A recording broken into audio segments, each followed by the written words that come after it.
Now, in previous video we have seen about the glycosis. तो ग्लाइकोसिस में क्या बना था हमारा? ग्लाइकोसिस में हमने देखा था पायरुविक एसिड बना था, और पायरुविक एसिड से जब एसिटाइल को यानी कोएंजाइम जब उसके अंदर डाला गया, उसके साथ ऐड किया गया, तो क्या बना? Acetyl coenzyme A. अब उसके बाद दूसरा प्रोसेस हमारा क्या था? Krebs cycle. अब ये क्रिप्स साइकिल्स क्या होता है? क्रिप्स साइकिल ये ऐसा प्रोसेस है जो कि कहाँ पे होता है? माइटोकॉन्ड्रिया में होता है। कहाँ होता है? माइटोकॉन्ड्रिया में। अब ये माइटोकॉन्ड्रिया में कैसे होता है? जैसे ये रहा आपका सेल, न्यूक्लियस, साइटोप्लाज्म, और यहाँ पे आपका माइटोकॉन्ड्रिया। ठीक है, साइटोप्लाज्म में आपका पायरुविक एसिड बना। अब ये पायरुविक एसिड कहाँ पे इंटर करता है? माइटोकॉन्ड्रिया। इसलिए क्या बोला गया है?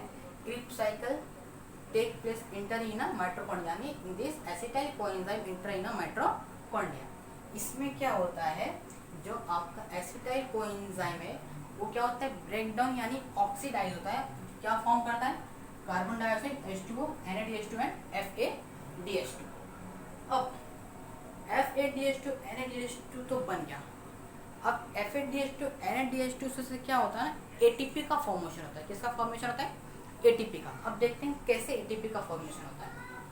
इलेक्ट्रॉन ट्रांसफर चेन रिएक्शन, ये हमारा थर्ड प्रोसेस है।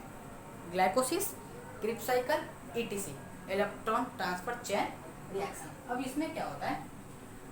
क्रिप्स साइकिल में हमने देखा क्या क्या बना था हमारा? NaDH2 FADH2 फॉर्म हो गया था। ठीक है, अब इसमें क्या होता है? ATS में क्या होता है? NaDH2 जो है उससे कितना मॉलिक्यूल्स ऑफ ATP का फॉर्मेशन है? वो किसमें होता है? यहाँ पे होता है, माइटोकॉन्ड्रिया में होता है। कितने होते हैं? 3 मॉलिक्यूल्स, यानी 3 molecules of ATP are form from NaDH2, यानी 3 मॉलिक्यूल्स ऑफ ATP फॉर्म होते हैं कहाँ से?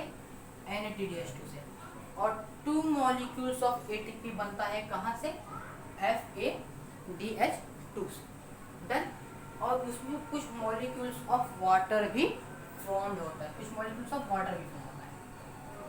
अब जैसे ग्लाइकोसिस साइटोप्लाज्म में हुआ था, क्रिप्स साइकिल माइटोकॉन्ड्रिया में हुआ था, ठीक उसी तरह इलेक्ट्रॉन ट्रांसफर चेन रिएक्शन का प्रोसेस भी कहाँ होता है?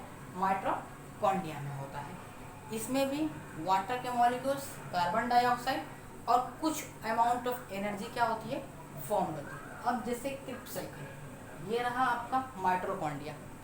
It's outer membrane, inner membrane, फैटिक acid, pyruvic acid, mitochondria matter.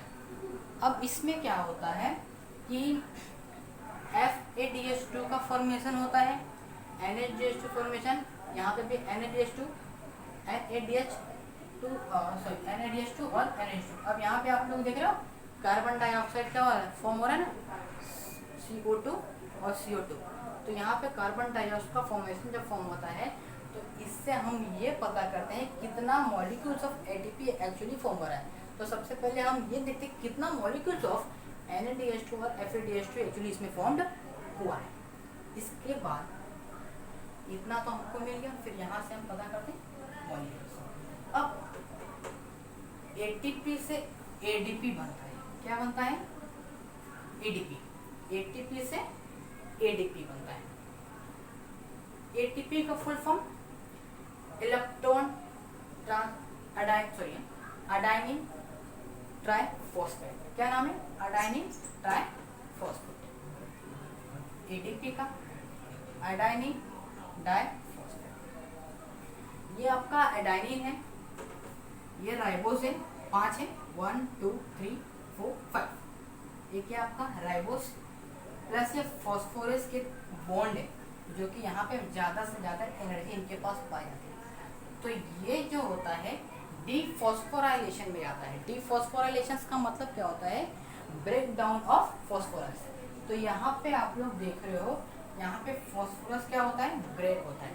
जब फॉस्फोरस ब्रेक होता है तो ये वाला पार्ट्स यहाँ पे बना अडाइनिन प्लस डाइफॉस्फेट, और एक फॉस्फेट ग्रुप जो कि क्या हो चुका पूरी तरीके से निकल कर बाहर चला गया।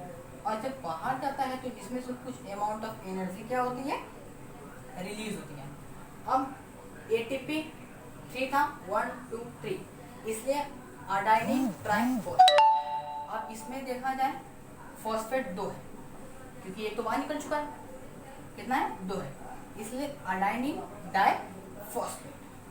अब NADH2 का full form nicotinamide adenine dinucleotide, FADH2 का फ्लेमिंग अडाइनिन डाई न्यूक्लियोटाइड्स। इतना कुछ तो हमने पढ़ लिया, लेकिन ग्लाइकोसिस में समझ में आया पायरुविक एसिड बना, एसिटाइल साइकल्स में भी समझ में आया कि यहाँ पे carbon dioxide H2O NADH2 FADH2 molecules का फॉर्मेशन हुआ। लेकिन एक्चुअली जो ये हेडिंग है इलेक्ट्रॉन ट्रांसफर चेन रिएक्शन, इसमें इलेक्ट्रॉन ट्रांसफर हुआ कहाँ?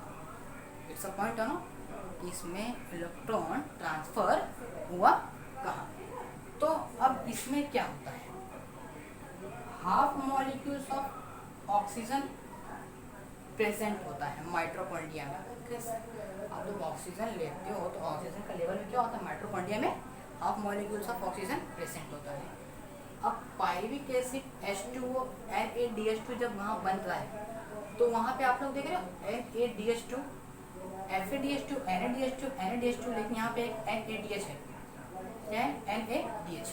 ऐसे और भी होते हैं NADH करके। तो यहाँ पे देख रहे हो आप लोग NADH एक एक हाइड्रोजन कम नजर आता है।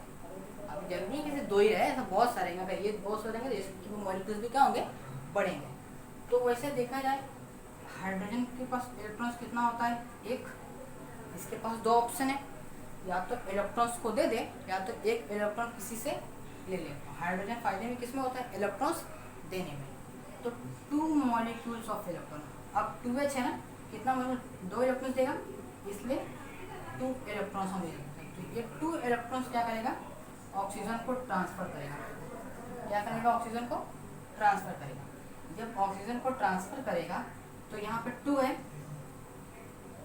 हाइड्रोजन की बात करें ना, हाइड्रोजन की बात है, एक इलेक्ट्रॉन है, 2 मॉलिक्यूल सिर्फ H2 ऑक्सीजन, यानी यहाँ पे इलेक्ट्रॉन ट्रांसपोर्ट सिस्टम हो रहा है। और ये हाफ मॉलिक्यूल्स क्यों लिया गया, क्योंकि ऑक्सीजन 1 मॉलिक्यूल्स होता है, और अगर इसका आधा करना रहेगा, अगर हमको इसको आधा करना है तो जाहिर सी बात है, समझा। इसके बाद हम पढ़ेंगे माइटोसिस सेल डिवीजन, जो कि मोस्ट इम्पोर्टेंट से ये पेपर्स में आता है ग्लाइकोसिस करके चार्ट बना के, जो कि वो चार्ट मैं नेक्स्ट वीडियो में आपको पूरी अच्छी तरीके से एक्सप्लेन करूँगा। ये टॉपिक तब आएगा जब आपको बोलेगा राइट अ नोट्स, और वो कब आता है, जब बोलेगा मेक अ चार्ट। उसमें चार्ट बना के दिया रहता है, बस आपको उसको मेमोराइज करके वहाँ पे क्या रहता है, फिलअप करना रहता है।